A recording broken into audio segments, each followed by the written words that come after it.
आप देख रहे हैं उर्दू खबर।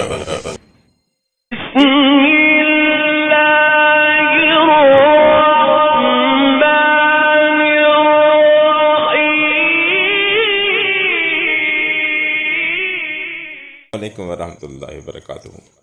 नाज़रीन मोहतरम, जैसा कि पहले बतलाया जा चुका कि दूसरे दिन अबू जहल अपने प्रोग्राम के मुताबिक एक बहुत भारी पत्थर उठा लाया और लगा नबी अकरम सल्लल्लाहु अलैहि वसल्लम का इंतज़ार करने।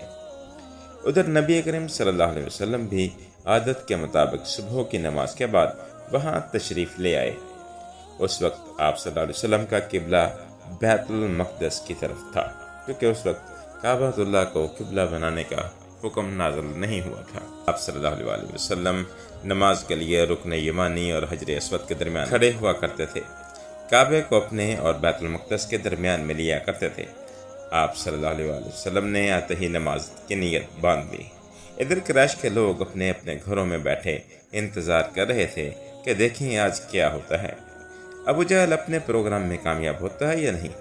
फिर जो ही आप सल्लल्लाहु अलैहि वसल्लम सजदे में गिर गए, अबू जहल ने पत्थर उठाया और आका सल्लल्लाहु अलैहि वसल्लम की तरफ बढ़ा। जैसे ही वो आप सल्लल्लाहु अलैहि वसल्लम के नज़दीक हुआ, एकदम उस पर लर्ज़ा तारी हो गया, चेहरे का रंग उड़ गया।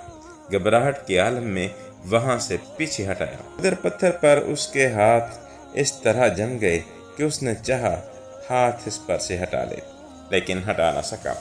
कुरैश के लोग फौरन उसके गिर्द जमा हो गए और बोले, अबुल हकम क्या हुआ? उसने जवाब दिया, मैंने रात को तुमसे जो कहा था उसको पूरा करने के लिए मैं मोहम्मद की तरफ बढ़ा, मगर जैसे ही उनके करीब पहुंचा, एक जवान ऊँट मेरे रास्ते में आ गया। मैंने उस जैसा ज़बरदस्त ऊँट आज तक नहीं देखा। वह एकदम मेरी तरफ बढ़ा जैसे मुझे खा लेगा। जब इस वाक़े का जिक्र नबी करीम सल्लल्लाहु अलैहि वसल्लम से किया गया तो आप सल्लल्लाहु अलैहि वसल्लम ने फरमाया, वो जिब्राइल अलैहिस्सलाम थे। अगर वह मेरे नज़दीक आता तो वो उसे ज़रूर पकड़ देते। उर्दू हरफ के मौजूद दोस्तों, एक रोज़ आका सल्लल्लाहु अलैहि वसल्लम खाना काबा में नमाज पढ़ रहे थे कि अबू जहल आपके पास आया और बोला, क्या मैंने आपको इससे मना नहीं किया था? आप जानते नहीं हैं मैं सबसे बड़े गिरोह वाला हूँ। इस पर सूरह अलग की आयत नंबर 17 और 18 नाज़िल हुई। तर्जुमा ये कि सो ये अपने गिरोह के लोगों को बुला ले, अगर उसने ऐसा ही किया तो हम भी दोज़ख के क़यादों को बुला लेंगे। हज़रत इब्ने अब्बास रज़ी अल्लाह तआला अन्हु फरमाते हैं कि अगर अबू जहल अपने गिरोह को बुला लेता तो अल्लाह ताला के अज़ाब के फरिश्ते इसे पकड़कर तहस नहस कर देते। एक रोज़ अबू जहल नबी अकरम सल्लल्लाहु अलैहि वसल्लम के सामने आया और आप सल्लल्लाहु अलैहि वसल्लम से मुखातब हुआ और कहने लगा, आपको मालूम है कि मैं बतहा वालों का मुहाफ़िज़ हूँ और मैं यहाँ एक शरीफ तरीन शख्स हूँ। उस वक्त अल्लाह ताला ने सूरह दुखान की आयत नंबर 49 नाज़िल की। तर्जुमा, चक तू बड़ा मुअज़्ज़ज़ मुकर्रम है। आयत का ये जुमला दोज़ख के फरिश्ते अबू जहल को उसमें डालते हुए कहेंगे। अबू लहब भी रसूल अकरम सल्लल्लाहु अलैहि वसल्लम के इज़ार रसानी में आगे था। नबी करीम सल्लल्लाहु अलैहि वसल्लम की तबलीग में रुकावटें डालता था। आप सल्लल्लाहु अलैहि वसल्लम को बुरा भला कहता था। उसकी बीवी उम्मे जमील भी उसके साथ शामिल थी। वो जंगल से कांटेदार लकड़ियाँ काट कर लाती और नबी करीम सल्लल्लाहु अलैहि वसल्लम के रास्ते में बिछाती। इस पर अल्लाह ताला ने सूरह लहब नाज़िल फरमाई और उसमें अबू लहब के साथ उसकी बीवी को भी अज़ाब की खबर दी गई। वो गुस्से में आग बगोला हो गई, पत्थर हाथ में लिए आप सल्लल्लाहु अलैहि वसल्लम की तरफ बढ़ी। इस वक्त आप सल्लल्लाहु अलैहि वसल्लम के साथ हज़रत अबू बकर सिद्दीक़ रज़ी अल्लाह ताला अन्हु थे। उन्होंने अबू लहब की बीवी को आते देखा तो फरमाया, अल्लाह के रसूल सल्लल्लाहु अलैहि वसल्लम, ये औरत बहुत ज़बान दराज है, अगर आप यहाँ ठहरे तो इसकी बदज़बानी से आप सल्लल्लाहु अलैहि वसल्लम को तकलीफ़ पहुँचेगी। उनकी बात सुनकर नबी करीम सल्लल्लाहु अलैहि वसल्लम ने फरमाया, अबू बकर फ़िक्र न करो, वो मुझे देख ही ना सकेगी। इतने में उम्मे जमील नज़दीक पहुँच गई। उसे वहाँ सिर्फ अबू बकर सिद्दीक़ रज़ी अल्लाह ताला अन्हु नज़र आए। वो आते ही बोली, अबू बकर तुम्हारे दोस्त ने मुझे ज़लील किया है, कहाँ है वो? तुम्हारा दोस्त जो शेर पढ़ता है। अबू बकर बोले, क्या तुम्हें मेरे साथ कोई नज़र नहीं आ रहा? क्यों, क्या बात है? मुझे तो तुम्हारे साथ कोई नज़र नहीं आ रहा। अबू बकर रज़ी अल्लाह ताला अन्हु ने पूछा, तुम उनके साथ क्या करना चाहती हो? جواب میں اس نے کہا میں یہ پتھر ان کے منہ پر دے مارنا چاہتی ہوں، اس نے میری شان میں نازیبا شعر کہے ہیں۔ وہ سورہ الحق کی آیات کو شعر سمجھ رہی تھی۔ اس پر حضرت ابوبکر صدیق رضی اللہ تعالیٰ عنہ نے کہا نہیں، اللہ کی قسم وہ شاعر نہیں ہے، وہ تو شعر کہنا جانتے ہی نہیں، نہ انہوں نے تمہیں ذلیل کیا ہے۔ یہ سن کر وہ واپس لوٹ گئی۔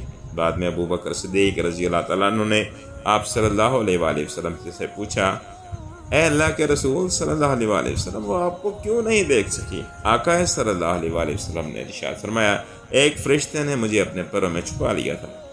ایک روایت کے مطابق آقا صلی اللہ علیہ وآلہ وسلم نے یہ جواب ارشاد فرمایا تھا میرے اور اس کے درمیان ایک آڑ پیدا کر دی گئی تھی۔ ناظرین محترم، ابو لہب کے ایک بیٹے کا نام عتبہ تھا اور دوسرے کا نام عتیبہ۔ اعلان نبوت سے پہلے رسول کریم صلی اللہ علیہ وآلہ وسلم نے اپنی دو بیٹیوں سیدہ رقیہ رضی اللہ تعالیٰ عنہا اور ام کلثوم رضی اللہ تعالیٰ عنہا کا نکاح ابو لہب کے ان دو بیٹوں سے کر دیا تھا۔ یہ صرف نکاح ہوا تھا، ابھی رخصتی نہیں ہوئی تھی۔ اسلام کا آغاز ہوا اور سورہ لہب نازل ہوئی تو ابو لہب نے غصے میں آ کر اپنے بیٹوں سے کہا اگر تم نے محمد صلی اللہ علیہ وسلم کی بیٹیوں کو طلاق نہیں دی تو میں تمہارا چہرہ نہیں دیکھوں گا۔ چنانچہ ان دونوں نے ہی انہیں طلاق دے دی۔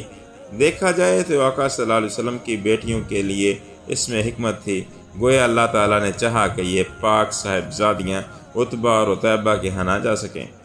یہ رشتہ اسلام دشمنی کی بنیاد پر ختم کیا گیا، یعنی آپ چونکہ دونوں نبی کریم صلی اللہ علیہ وسلم کی صاحبزادیاں تھیں اس لیے یہ قدم اٹھایا گیا۔ اس موقع پر عتیبہ نبی کریم صلی اللہ علیہ وسلم کی خدمت میں حاضر ہوا اور اس نے آپ کی شان میں گستاخی کی۔ آقا صلی اللہ علیہ وسلم اپنی صاحبزادیوں کی وجہ سے پہلے ہی غمگین تھے۔ ان حالات میں آپ نے اس کے حق میں بد دعا فرمائی، اے اللہ اس پر اپنے کتوں میں سے ایک کتا مسلط فرما دے۔ عتیبہ یہ بد دعا سن کر وہاں سے لوٹ آیا۔ اس نے اپنے باپ ابو لہب کو سارا حال سنایا۔ اس کے بعد دونوں باپ بیٹا ایک قافلے کے ساتھ ملک شام کی طرف روانہ ہو گئے۔ حاضرین محترم، یہ پرنور اور دلوں کو چھو لینے والی داستان ابھی جاری ہے۔ اس کا اگلا حصہ آئندہ ویڈیو میں پیش کیا جائے گا انشاءاللہ۔ آپ سے گزارش ہے کہ ہماری ویڈیوز کو لائک، شیئر اور ہمارے چینل کو سبسکرائب ضرور کر دیں۔ اگلی ویڈیو کے لیے اجازت دیں، فی امان اللہ۔